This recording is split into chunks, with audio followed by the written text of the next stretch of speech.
मैं क्या आज के बाद तुम्हारे मंदिर में नहीं आऊंगी माँ।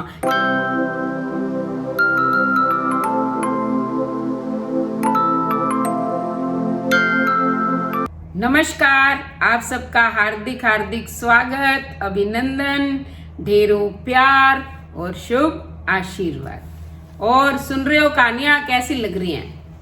आज मैं आपको बता रही हूं कि कुछ लोग जो है भगवान में श्रद्धा रखते हैं, कुछ नहीं रखते हैं। लेकिन मैं ना शुरू से ही आस्तिक प्रवृत्ति की रही हूं। बचपन से ही धार्मिक माहौल में पली हूं। रामायण गीता घर में पढ़ी जाती थी और भगवान पर मेरा अटूट विश्वास है। और मैंने जो जो भगवान से मांगा वो भगवान ने मुझे दिया। जिन दिनों ये बच्चे छोटे छोटे थे तब मुझे पता चला था कि ये जूनागढ़ वाले, बीकानेर के है जूनागढ़ वाला किला, आप जानते होंगे। वहां गणेश जी का मंदिर है, तो वहां बहुत सारी औरतें जाती थी, मेरी सास भी जाती होती थी। तब मैं भी जो है वहां जाने लग गई। और आप सोचो, सुभाषपुरा से जूनागढ़ तक मैं पैदल जाती थी।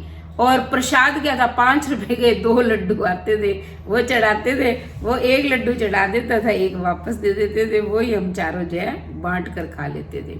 लेकिन भगवान की कृपा होने लग गई कि धीरे धीरे वातावरण सही हो गया, मेरी बीएड भी हो गई। अब नवरात्रों के अंदर क्या, हर नवरात्रे में आदत थी, मैं बच्चों को भी लेके जाती थी। वहां नागनी देवी जी का मंदिर है, देशनोक भी जाती थी। और बाद में तो वो वैष्णो देवी का मंदिर भी बन गया था। जब ये बच्चे क्या बड़े होके जयपुर चले गए, तब क्या मैं एक बार इनको कहा, मैं कहा चलो अपन चलते हैं भी मंदिर, भगवान के दर्शन कर आएंगे। तो संडे का दिन था, तो सबसे पहले हम जाते थे देशनोक, क्योंकि वो दूर है। और ये तो बीकानेर में थे नागनी देवी जी का मंदिर और वैष्णो देवी। हम जिस दिन जाते थे ना, तीनों मंदिरों का एक दिन में दर्शन करके शाम को वापस आ जाते थे। तो ये कहते चलो बसों में क्या धक्के खाएंगे, अपन इस पे चलते हैं, मोटरसाइकिल पे चलते हैं। तो ये अपने दोस्त का ले आए, इनका एक दोस्त है तो उससे लिया और हम चले गए। मेरे पास पर्स था, पर्स में मेरे घर की चाबियां थी, कोई 200-250 रुपए होंगे, प्रसाद ही लेना होता था वो। तो हम क्या करते थे, तो हम गए वहां। जब देशनोक में गए ना, मेरे पास एक बैग था खुले वाला, उस बैग में ही मैंने अपना पर्स डाला हुआ था। मैंने कहा वहां के जैसे कन्याओं को जिमाते हैं तो देती होती थी मैं कोई कुछ ना कुछ चीज उन्हें। तो मैं क्या कोई चीज ले आएंगे, मान लो कोई माला है या और जो भी कोई चूड़ियां वगैरह मिलेंगी, यही पहले चीजें चलती थी। तो वो मैंने पर्स रख दिया, वो खुला था। भीड़ इतनी थी उस दिन, पूछो ही ना। ये तो क्या लाइन में लगे ही नहीं, मैं लाइन में लग के दर्शन करके आई। वो मेरा पर्स ऐसे ही डला हुआ था, वो लिया किसी ने निकाल। अब मुझे तो पता ही नहीं। जब मैंने वो चीजें खरीदी कन्याओं को देने के लिए, उस यानी कि दुकानदार को पैसे देने लगी, तो देखा तो मेरा तो पर्स ही गायब है। मैंने वहां पुलिस वाले को भी कहा, तो वो कहता मैडम अब यहाँ कहाँ मिलेगा, देखो आपको ध्यान रखना चाहिए था। आप सोचो, हर बार तो मैं इनको पकड़ा देती होती थी, कोई किस्मत का खेल देखो। लेकिन उस बार वो पर्स में ही पैसे थे और वो उसमें थे, वो निकाल लिया। अब क्या करे, इनके पास वो वैसे तो बाइक थी, अब कोई बस में तो जाना नहीं था, इसलिए कोई किराया क्रूया भरना नहीं था। अब ना मेरा मन इतना दुखी हुआ, मेरी आंखों से ना टप टप आंसू गिरने लग गए कि मैंने जब किसी का बुरा किया नहीं, मैं बेईमानी से पैसा कमाती नहीं, ईमानदारी का पैसा कमाती हूँ, किसी को दुख देती नहीं। तो मैंने कहा हे करनी माता, तुमने मेरा पर्स क्यों चोरी करवाया। मैंने वही हाथ जोड़ दिए, मैं क्या आज के बाद तुम्हारे मंदिर में नहीं आऊंगी माँ, ये मेरा वादा है, क्योंकि आपने मेरे साथ गलत किया है। मैं बड़ी श्रद्धा से आती हूँ। आप देखो, साल में 2 बार नवरात्रे आते हैं कि मैं दोनों नवरात्रों में जाती थी। मैं फिर घर आई भाई, मैंने अब ना नागनी देवी के गई, क्योंकि पर्स चोरी हो गया था, पैसे थे ही नहीं, बाइक तो थी, उससे हम घर आ गए। रास्ते भर भी मैं कहती है, ये कहते चलो कोई बात नहीं। अब मेरी अलमारी की चाबी भी उसी में ही थी। हमने जो है लोग जो घर का था वो तोड़ के, और वो फिर एक मेरी संदूक के अंदर दूसरी चाबी थी, वो लेके अलमारी खोली अपनी। लेकिन बस मैं रोई रोई जाऊं, मैं क्या करूं, मेरे पैसे क्यों चुरा लिए, मेरा पर्स क्यों चुरा लिया, माँ तूने ये क्या किया। सबसे पहले फिर मैंने फोन लगाया पहले प्रवाल को, मैं कहा मेरा ना पर्स चोरी हो गया। ये कहता तो कोई बात नहीं, हो गया मेरे से ले लेना पैसे। मैं कहा पैसों की बात नहीं है, मेरी ईमानदारी के पैसे थे, किसी के बेईमानी के होना तो चोरी हो जाए उसका कोई नहीं है, मैंने कोई गलत काम नहीं किया। इसने बड़ी सांत्वना दी, कहता कोई बात नहीं, आप मेरे से ले लेना जितने भी थे। कितने थे? मैं कहा होंगे तो कोई यही 250-300, ज्यादा नहीं होंगे। अब मुझे याद भी नहीं 250-300 थे या 200-250 थे, ऐसे ही थे कुछ।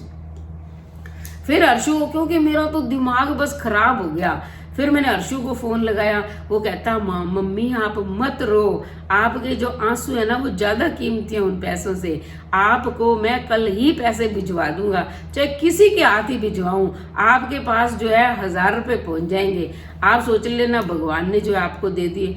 मैंने कहा नहीं, मेरे पैसे थे, वो चले गए, तू भेजेगा, वो तो तेरे हैं, वो तो तू भेज देगा, कोई बात नहीं, वो तो अपने ही घर के हैं। वो बहुत समझाया उसने, फिर उसका ही फोन काट दिया। ये भी मुझे कहते, मैंने उस दिन, वैसे तो मेरा व्रत था, लेकिन व्रत में एक टाइम खाना खाती थी, वो भी नहीं खाया। मैं कहा नहीं, इस बार ना दुर्गा माँ ने मेरा बड़ा गलत किया, ये वो बस सोचती रही। उसके बाद जो है मैं गई भी नहीं, मैं अगले नराते आए मैं नहीं गई। उससे बाद ना आपको बात बताती हूँ कि भगवान देखो परीक्षा लेता है लेकिन सुनता है। मैं जब ये बेसिक स्कूल से आती थी ना, रास्ते में जो है मंदिर पड़ता है, वहां बीके स्कूल के पास ये छोटा सा मंदिर, ऐसे सीढ़ियां चढ़ के, तो उसमें ना मैं दर्शन करने जाती होती थी। सोमवार का दिन था और अगले दिन रक्षाबंधन था, तो मैं जा रही थी, मेरे साथ एक मैडम थी, महज बीन मैडम थी, तो वो मुस्लिम थी। तो वो, मैंने कहा मैडम आप मंदिर चलो, वो कहती नहीं मैडम मैं मंदिर नहीं जाती हूँ। मैं कहा चल कोई बात नहीं, आप यहाँ खड़े रहो, मैं दर्शन कर आऊँ। तो वो ना बाहर खड़ी है, मैं शंकर भगवान के दर्शन करने गई, तो मैंने जो है पैसे चढ़ाए, हाथ जोड़े, फिर मैं बाहर आई तो वो ना मुझे कहती मैडम देखो वो ना नाली के पास ना कुछ पैसे पड़े हैं। मैंने कहा पैसे पड़े हैं? हाँ। कहती देखो तो सही जाके। मैं कहा तो आप उठा लो। कहती नहीं मैं नहीं, भगवान के मंदिर के पास है, मैं नहीं जाऊंगी। तो फिर ना मैं गई, मैंने देखा 500 का नोट है, मैंने उठा लिया। अब वो उठाया तो 500 क्या, वो तो 2 नोट थे, उसमें 1000। अब मैं ना वहीं खड़ी हो गई मंदिर के पास। मैं कही भगवान शंकर भगवान जी, आज आपने मुझे 1000 रुपये दे दिए, क्योंकि उस दिन भी मेरे पास कुछ नहीं था। सुबह मैं सोच रही थी कि कल रक्षाबंधन है और घर में खीर चूरमा भी बनाना है, और इसकी परवाल की बुआ भी आएगी, उसको भी राखी के पैसे देने, लेकिन घर में तो है ही नहीं। अब भगवान ने देखो मेरी कितनी सुनी, वो मैंने ले लिया। मैंने उस मैडम को भी कहा, मैंने कहा लो 500 आप ले लो, आपने देकर। कहती नहीं आप ही रखो। कहती मुझे नहीं, भी हम लोग ना जिस चीज को नहीं मानते, आप बुरा मत मानना। मैं कोई बात नहीं, चलो। फिर वो 1000 रुपये, आप सोचो मैं बड़ी खुश हुई। और वही फिर ना मैं वापस, पहले हम थोड़ी दूर आगे चले गए थे, वही ना वापस आई मैं, और शंकर भगवान के आगे हाथ जोड़े। मैं क्या, हे भगवान जी, मैंने करनी माता के दरबार में कहा था कि आपने मेरा पर्स चोरी करवा दिया, इसलिए आपके दरबार में नहीं जाऊंगी। क्योंकि माता जो है वो दुर्गा है, भवानी, वही माँ पार्वती का ही रूप है। तो मैंने कहा माँ पार्वती ने जो है मेरा माँ पर्स गायब करवाया था, लेकिन आपने मुझे पैसे दिला दिए, वो 250-300 की बजाय आपने मुझे 1000 रुपये दे दिए। अब मैं जाऊंगी, अब हर साल फिर जाऊंगी करनी माता के मंदिर में। मैं घर आई, घर आके ना इनको मैंने फोन लगाया, मैं कहा मुझे ना 1000 रुपये मिले। ये कहते पता नहीं 1000 रुपये कहाँ से, कोई नकली उठा लाई होगी, इसको कुछ समझ तो है नहीं। मैंने आके दिखाए इनको, ये कहते नोट तो असली है। फिर अगले दिन जो है ना दूध लेने गए, उसको कहा 500 का नोट एक दे के आया। कहते दूध की दे दो हमें 3 थैलियाँ। फिर चलो 2 का वो बना लेंगे, खीर बना लेंगे, और एक जो है चाय दूध के लिए। तो फिर ना वो दुकानदार कहता नकली है क्या वो कहता नकली है, इनको कहता। मैंने ये कहते कोई नकली नहीं, असली नोट है, जा ध्यान से देख। फिर उसने कहा, कहते हाँ है तो असली। यानी कि मेरी और भी श्रद्धा जो है वो बढ़ गई कि जो भगवान ने, अब करनी माता के मंदिर में मैं अभी भी जाती हूँ। आप सोचो मैं स्पेशल वहां सूरतगढ़ से देशनोक आती हूँ, और वो भी ट्रेन में आती हूँ। हमारे वहां थर्मल से क्या एक बस चलती है सुबह 5 बजे, वो हमें स्टेशन बिरदवाल स्टेशन पे पहुंचा देती है, और फिर हम उससे बीकानेर देशनोक जाती है, पैसेंजर ट्रेन है, वो आती तो जयपुर तक है। तो हम जो है देशनोक दर्शन करके फिर जो है वापस, चाहे बस से आ जाओ या अगली एक ट्रेन भी आती है उसके लिए वेट करना पड़ेगा, लेकिन हम बस पकड़ के वापस आ जाते हैं। बीकानेर में थोड़ी शॉपिंग वगैरह कर लेते हैं। और मैं बीकानेर कभी जाती नहीं हूँ, क्योंकि आपको पता है कि मायका माँ से होता है और ससुराल सास से होता है। ससुराल में मैं तब तक जाती रही जब तक मेरी सास थी, उसके बाद ठीक है सब लोग अच्छे हैं, लेकिन मैं कभी जाती नहीं हूँ। मेरा मन ही नहीं करता है, पता नहीं क्या हो गया कि वहाँ की यादें जो है जुड़ी हुई हैं। बीकानेर का जीवन वैसे भी आपको पता है, मेरा जो जीवन है वो जैसे एक अभिशाप था बीकानेर, इसलिए मैं अब वहां नहीं जाती हूँ, शॉपिंग करने जाती हूँ क्योंकि वहां की चीजें बहुत सारी फेमस हैं। 25 साल तक जिन चीजों के लिए मैं वहां तरसती रही थी, अब मेरे पास भगवान की कृपा से यानी कि उसी और बड़ों के आशीर्वाद से जो है पैसा है, अब मैं शॉपिंग वहां से करके लाती हूँ और वहां जाती हूँ। वहां एक तो सांखला की आइसक्रीम मुझे बड़ी पसंद है, वो मैं हमेशा खा के आती हूँ। एक लालजी वाला होटल है, वहां की छोले भटूरे, राज कचौरी और कुछ मिठाइयाँ वगैरह हम ले आते हैं। ये जैसे खम्मन ढोकला, जो मेरी फेवरेट चीजें हैं ना, वो मैं वहीं खा के आती हूँ। घर में तो मुझे टाइम मिलता नहीं है बनाने का। घर में तो ये सिंपल रोटी सब्जी बनाती हूँ और ज्यादा कुछ नहीं बनाती। ज्यादा ये बच्चे आते हैं तो इनको भटूरे छोले जो है बना के खिला देती हूँ, और कुछ नहीं है। तो भगवान के अंदर मेरी इतनी श्रद्धा है, यानी कि भगवान ने मेरे काम पूरे किए हैं, लेकिन परीक्षाएं ले लेके पूरे किए हैं। पहले वो मेरी परीक्षा लेते हैं, फिर उसके बाद मेरा काम पूरा कर देते हैं। अब मेरी बड़ी तमन्ना होती थी मुझे गवर्नमेंट जॉब मिले, गवर्नमेंट जॉब मिले। अब देखो वो भी मेरी इच्छा पूरी कर दी। अभी मैं थर्मल की स्टोरी आपको सुनाऊंगी। तो थर्मल में है ये गवर्नमेंट जॉब भी है, सरकार पे करती है, अच्छी सैलरी है, रहने को क्वार्टर मिला हुआ है, चाहे छोटा है लेकिन हर सुविधा है उसके अंदर। पहले जैसे स्टोव पे खाना बनाते थे तो मेरी इच्छा होती थी घर में गैस आए। अब देखो गैस के 2-2 सिलेंडर भी हैं। अब तो हम 3 अलग अलग रहते हैं तो तीनों के पास 2-2 सिलेंडर। आप बताओ 6-6 घर में सिलेंडर हो गए। तो भगवान ने हर मेरी इच्छा, जितना मैंने भगवान से मांगा है ना, उससे 50 गुना ज्यादा भगवान ने मुझे दिया है। तो मैं कहती हूँ कि भगवान में आस्था होनी चाहिए। कुछ लोग सोचते हैं ये तो सब वहम है, भगवान कोई चीज है ही नहीं। ऐसा नहीं है भी। आपको जो चीज दिखाई नहीं देती है वो थोड़ी है कि भगवान नहीं है। भगवान हम सब में है, कण कण में व्यापक है। बताओ किस में नहीं है। अब मैं बोल रही हूँ, कौन बोल रहा है? भगवान ही बोल रहा है। आप मेरी कहानी सुन रहे हो, कौन सुन रहा है? भगवान ही सुन रहा है। तो हर चीज में, हर सांस में, कण कण में। अब विज्ञान परमात्मा को नहीं मानता, वो प्रकृति को महत्व देता है, लेकिन भगवान है और हर जगह है। और भगवान ने जैसी मेरी सब इच्छाएं पूरी की, मैं चाहती हूँ ईश्वर आप सबकी भी इच्छाएं पूरी करो। आप वैसे भगवान का मान लो रूप नहीं मानते, अपने माता पिता को भगवान मानो, क्योंकि इस संसार में वो साक्षात भगवान का ही रूप है। हम उनकी पूजा करते हैं, माता पिता की सेवा करते हैं, गुरु की सेवा करते हैं, तो वो भी भगवान ही है। उनसे भी हमारी इच्छा पूरी होती है। अब ये परवाल है, ये मुझे ही भगवान मानता है। ये कहता है कि मैं तो आपको जो काम होता है ना वो कह देता हूँ, भगवान मेरी सुन लेता है। इसकी ये श्रद्धा है, विश्वास है। हम अगर मान लो पत्थर पे विश्वास करते हैं तो वो हमारे लिए भगवान का ही रूप है। और अगर हम विश्वास नहीं करते तो साक्षात परमात्मा भी हमारे सामने आ जाएगा ना, तो हम उसे पहचान नहीं पाएंगे। इसलिए भगवान में विश्वास करना चाहिए। आप सोचो, एक बार ना पहले मायके में जो है मेरे पिताजी थे, वो ना हर त्योहार पे मनी ऑर्डर भेजते होते थे कि जब भी कि बहन बेटी को कुछ देना है। तो वो एक बार उन्होंने मनी ऑर्डर भेजा तो इनके पर्स में इन्होंने वो रखे हुए थे पैसे। वो रास्ते में पता नहीं इन्होंने क्या निकाला, वो पर्स गिर गया। अब मेरे पिताजी तो आप मेहनत की कमाई करते थे, तो वो आलतू फालतू किसी का ना लेते थे, ना किसी को परेशान करते थे। ये पंडिताई का काम होता था, और वो भी खाली पूजा पाठ, और किसी का दान पुण्य नहीं लेते थे ऐसे। अब इन्होंने कहा कि तेरे मायके से पैसे आए थे, वो तो भी मेरे पर्स में थे और खो गया। अब भाई जैसे ही काम है तो सुन्नी होके बैठ गई। मैं कहा मेरे पिताजी ने इतने प्यार से भेजे और वो मेरे खो गए। मैं तो तुरंत भगवान जी के मंदिर तो हम घर में बना के रखते हैं, तो मैं भगवान के सामने बैठ गई। मैं कहा भगवान जी ये तो तुमने ना अच्छा नहीं किया।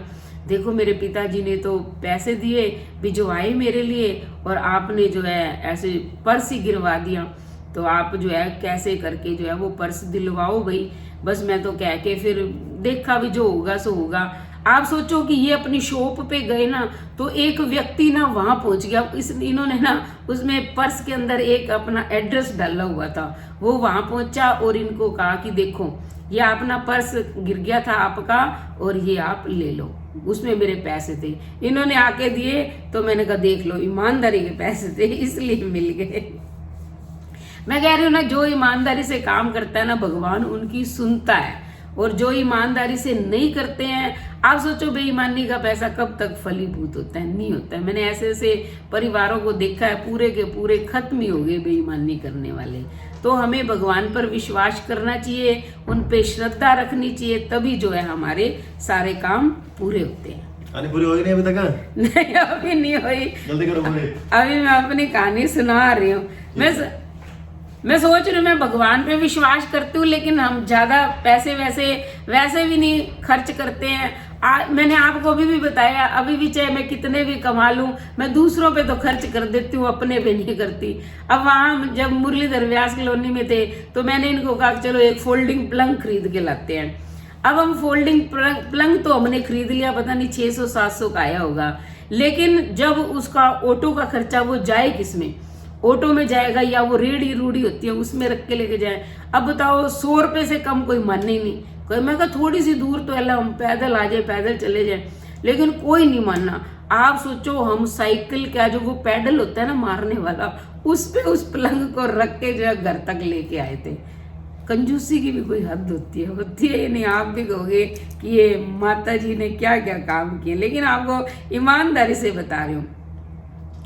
और हमारी 2 तो साइकिलें खो दी। एक वो सरस्वती जनरल स्टोर की बात बताई थी ना आपको, कि मैंने जो है सामान जो है वहीं से खरीदना होता था, ये महीने भर का राशन ले आते थे।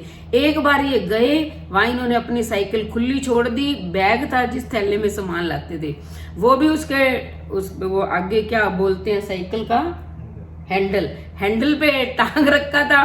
ये सरस्वती जनरल स्टोर के मालिक से बात ही कर रहे थे भी कितनी देर में मेरा नंबर आएगा, क्योंकि वहां पर्ची देनी पड़ती थी, फिर बाद में जब नंबर आता था तब सामान मिलता था। 5-6 लोग खड़े थे, इतनी देर में इनकी साइकिल ही कोई उठा के ले गया। अब भाई इनको तो पता था हम कैसा जीवन जी रहे हैं। ये आए उदास बेचारे, पैदल पैदल चल के घर आए, फिर आके कहते मेरे तो साइकिल किसी ने उठा ली, मेरे तो किसी ने साइकिल उठा ली। मैं कहा आपने ध्यान नहीं रखा, ये है वो है, पहले तो खूब बोलना शुरू कर दिया। मैं कहा बंद करके जानी चाहिए थी, खुली छोड़ी क्यों। मैं कहा आप हमें तो कहते रहते थे। जब मैं ये प्रवाल के साथ मान लो बाजार में कोई काम करने जाते थे ना, तो ये मुझे कहते थे कि स्टैंड पे तो खड़े नहीं करते हो, कहीं भी साइकिल खड़ी कर देते हो, कोई उठा के ले जाएगा। लेकिन हमारी साइकिल किसी ने उठाई, लेकिन इनकी साइकिल जो है वो उठा ली गई। तब मैं इनको कहने लगी, मैं क्या जरूर ना फैक्ट्री में किसी न किसी से आपने पैसे लिए ही होंगे, ये इसलिए जो आपकी साइकिल उठाई गई, ऐसे तो कोई नहीं उठाई जाती। क्या करते, वो साइकिल हमारी नहीं मिली। उसके बाद ये हर्षु को हमने, जब ये +2 में पढ़ता था, +2 नहीं +1 के अंदर ही ये गया, इसने एक दिन खुली छोड़ दी साइकिल वहां बच्चों के स्टैंड पे, पता ही नहीं कौन उठा के ले गया, वो भी हमारी साइकिल नहीं मिली। उसकी जगह कोई पुरानी छोड़ गया था। फिर मैंने, वो सर ने तो कहा मैडम ये पुरानी, मैं कहा पुरानी का क्या, अब हम सिर में मारेंगे, क्योंकि तब तक हमारे हालात भी अच्छे हो गए थे। मैं भी 2 शिफ्ट में काम करती थी, ये भी काम करते थे, दोनों बच्चे भी काम करने लग गए थे। वैसे भी ना पुरानी चीजों में ना मेरा कोई इंटरेस्ट नहीं है। आप सोचो मैंने इतनी गरीबी झेली, पर मैं ना पुरानी चीज कभी खरीद के नहीं लाई। मैं अभी भी भगवान को कहती हूँ, मैं क्या भगवान तेरी लीला ना अपरंपार है। जब मैं यंग एज में थी, मेरे पास पहनने के लिए कपड़े होने चाहिए थे, जब तो तुम गिनती की 2-4 साड़ियां मुझे दिलाते थे, वो भी माँ बाप ही देते थे, और कौन देता था। मैं क्या जितनी बार जाती थी मेरी माँ मुझे देती रहती थी, भाई भी दिला देते थे। लेकिन अब आप देखो, इतनी तो मेरे डबल बेड का जो बॉक्स है उसमें भरी पड़ी है, मेरे पास संदूक है उनमें भरी पड़ी है, मेरे हैंगर में टंगी हुई है। अब ढेरों है, ढेरों अनंत, आप कल्पना नहीं करोगे। लेकिन उस वक्त तो आप सोचो वही 5-7 साड़ियां होती थी जो बदल बदल के पहन जाओ। ये टाइम की बात है, लेकिन कहने का मतलब है कि मैं आस्तिक हूँ, भगवान पे विश्वास करती हूँ, तो भगवान ने मेरी हर इच्छा पूरी की है, और उसी से प्रार्थना करती हूँ कि वो अंत तक मेरी इच्छा पूरी करती रहे। अब तो कोई इच्छाएं भी नहीं रह गई हैं, क्योंकि अब वानप्रस्थ जीवन आ गया है। अब कोई कामना नहीं, अब तो कहती हूँ भगवान तुम अपनी भक्ति में ही जो है मेरा मन लगाओ। बस अपने स्कूल जाती हूँ, पढ़ाई आती हूँ और फिर अपना कोई भजन कीर्तन पाठ अपना अकेली कर लेती हूँ। यही मेरा जीवन है और कुछ नहीं है। शाम को 1 घंटा घूम के आती हूँ, हमारे वहाँ स्टेडियम बना हुआ है, उसके 4 चक्कर लगाती हूँ, यानी कि 1200 मीटर का है वो, 1 राउंड पड़ता है। मैं 4 चक्कर डेली लगा के आती हूँ, इसलिए जो है थोड़ा स्वस्थ रहती हूँ। पर मेरे हाथ में एक कंपन है। जब मेरी माँ जो है एक्सपायर हुई थी, वहाँ पीजीआई में भर्ती थी, तो उनकी दशा मुझसे देखी नहीं गई। तब मेरे हाथ में कंपन हो गया था, मुझे पता नहीं। अब मान लो ऐसे कुछ भी डालती हूँ, आप मेरे व्लॉग में देखना जो मैंने बनाए हैं, लोटा मान लो पानी से मैंने 2 बनाए थे। एक में वो ठाकुर जी को जब नहला रही थी, जब मेरा हाथ ऐसे ऐसे कांप रहा था, और एक में पता नहीं क्या चरणामृत बनाया कुछ ऐसे, अब मुझे याद नहीं है। वो व्लॉग में आप देखोगे ना तो पता चल जाएगा। इस हाथ में है, मैं कोई भी चीज डालती हूँ ना, यानी कि भारी है उसमें, तो मेरा हाथ ऐसे कांपता है। मैंने अपना इलाज भी करवाया, लेकिन कोई इलाज नहीं है। वहाँ एक्सपर्ट थे बीकानेर में, मैंने वहाँ दिखाया। उसने मुझे, न्यूरो सर्जन था, तो उसने मुझे दवाइयाँ लिख के दी। अब आप सोचो, एक छोटी सी गोली थी, उसके 16 हिस्से करने। अब बताओ, छोटी गोली के आप 16 पार्ट कैसे करोगे? फिर मैंने उसको बेलन से ऐसे चूरा बना के जरा जरा से बना लिए। फिर उसके फर्स्ट वीक में आपको ऐसे एक एक लेना था। फिर उस गोली के 8 हिस्से करो, फिर 4 करो। जैसे मैंने 4 करके खाने शुरू किए, तब मुझे नींद आनी शुरू हो गई। आप बताओ, मैं तो स्कूल में पढ़ाती थी। फिर मैंने डॉक्टर को कहा, मैं क्या ऐसे मैं सो जाऊंगी तो पढ़ाएगा कौन? तो फिर उसने कहा कि आप पे ना कोई भी दवाई का असर नहीं होता आप मैडम, क्योंकि आपके दिमाग में असर पड़ा हुआ है। क्योंकि मैं अपनी माँ से बहुत ज्यादा प्रेम करती थी, इसलिए मेरा कंपन जो है ना, ये मेरे साथ जाएगा, ठीक होने वाला नहीं है। आजकल मेरे हाथों में भी दर्द रहता है जब ज्यादा काम कर लेती हूँ तो, पर बस ठीक है, काम चल रहा है, बाकी ठीक है, स्वस्थ हूँ तो ठीक है। आज जो है मैंने इतनी कहानियाँ आपको सुना दी हैं, तो आज के लिए इतना काफ़ी है। अब बाकी कहानियाँ जो है फिर अगले एपिसोड में सुनाऊंगी। तब के लिए बहुत बहुत धन्यवाद। अगर मेरी ये कहानी आपको, यानी कि मेरी अपने जीवन की कहानी, तो ठीक है। अगर ये घटनाएं आपको पसंद आई हो तो चैनल को सब्सक्राइब करें, लाइक करें, शेयर करें, कमेंट करें और बेल आइकन के बटन को दबाएं, ताकि अगली वीडियो का नोटिफिकेशन सबसे पहले आपको मिले।